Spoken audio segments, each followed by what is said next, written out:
لکه ستا په معاشره کې نه تعلیم شته، سړکونه پکې خراب دي، هسپتالونه پکې نشته دي، تا څه اواز اوچت کړی دی؟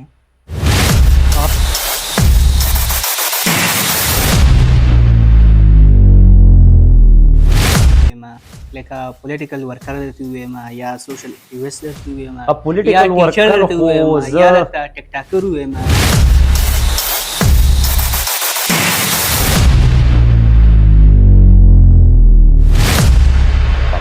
او باغی کې ما بالکل دا خبره منشن کړې د ټول نه اول ما په ادارو خبرې وړي چې دلته کې یو اداره چې دا غام په خپل کم د هغوی چې کومه ډیوټي ده هغه ذمهوارۍ چې دي هغوی نه ترسره کوي. ما دا خبره او هغه پیغمبر اسلام وایي چې کله حیا په انسان کې نه وي نو لکه مطلب دا چې بیا سام کوي دا دې کوي. ټول تاسو د سوشل میډیا استعمالوئ یا سوشل میډیا ته راغلي د نن تاریخه پورې تا د خپلې معاشرې دپاره څه کار یا څه اواز اوچت کړی دی؟ د یوت دپاره یو نوی نسل لپاره څه ضروري دی؟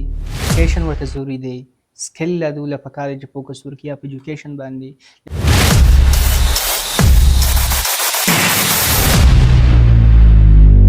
دا په کومه طریقه وکړه داسې ما کړې و نو بالکل زه به معافي وغواړم. خو